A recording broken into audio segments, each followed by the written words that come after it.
I will now make a statement in my capacity as the representative of Colombia. I thank Under Secretary General Fletcher for his report. I also thank Ms. Khalidi for her powerful testimony. I commend the initiative taken by the elected members of the Security Council to convene this urgent meeting. I also commend the almost unanimous support extended to this meeting by other council members. More than 8 months have elapsed since the first phase of the peace plan. However, little has changed for the residents of Gaza. There, the humanitarian situation remains catastrophic. There is no need to repeat the information that has already been clearly presented by the briefers. They have borne witness to the devastating situation on the ground. Against that backdrop, I wish to make 5 points. First, the protection of civilians and humanitarian assistance that is expeditious, safe and unfettered will not be possible for as long as violations to the ceasefire persist. In the last week, Israel has ratcheted up its attacks along the Gaza Strip in its entirety. That has produced many victims. The ceasefire must be respected. My second point. Humanitarian assistance must be governed by the principles of neutrality, independence and humanity.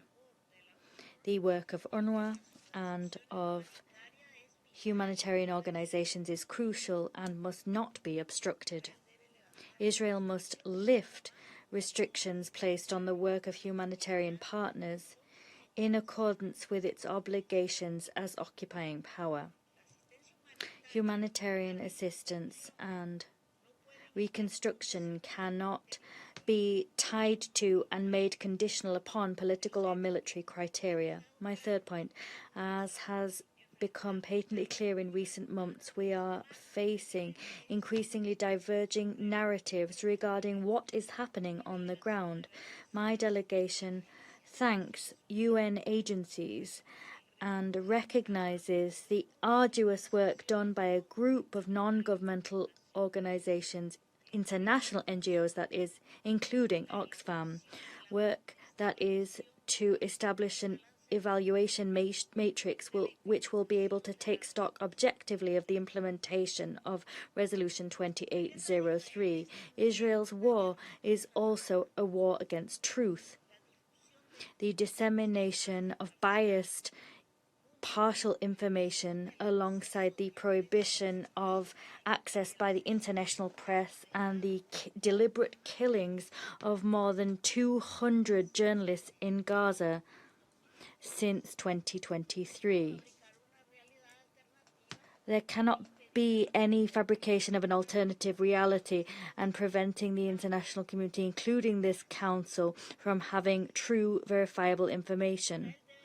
Israel must allow the entry of the international press and protect the life, integrity and work of journalists and humanitarian personnel across Palestinian territory, across the OPT.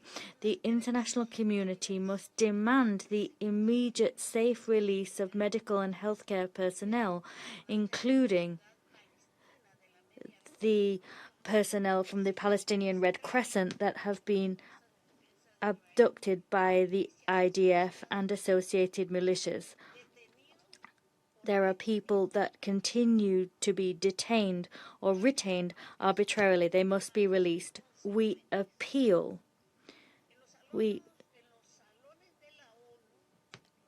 for consistency. The halls of the UN ring out with expressions of concern regarding the humanitarian situation in Gaza. We repudiate violations of international law by Israel. However, all too often, those same countries that make these statements allow their ports to be used to send weapons to Israel, weapons that war criminals pursued by the ICC take in or allowed to move through their territory. Businesses do trade with those advocating for annexation and the displacement of the Palestinian people. The genocide in Gaza has been and continues to be facilitated by the actions and oversights of the international community.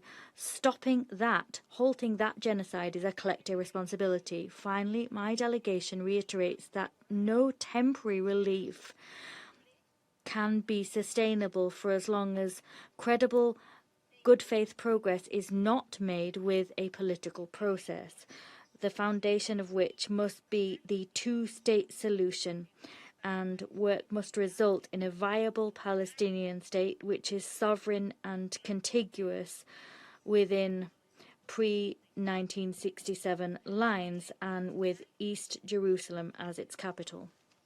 Thank you.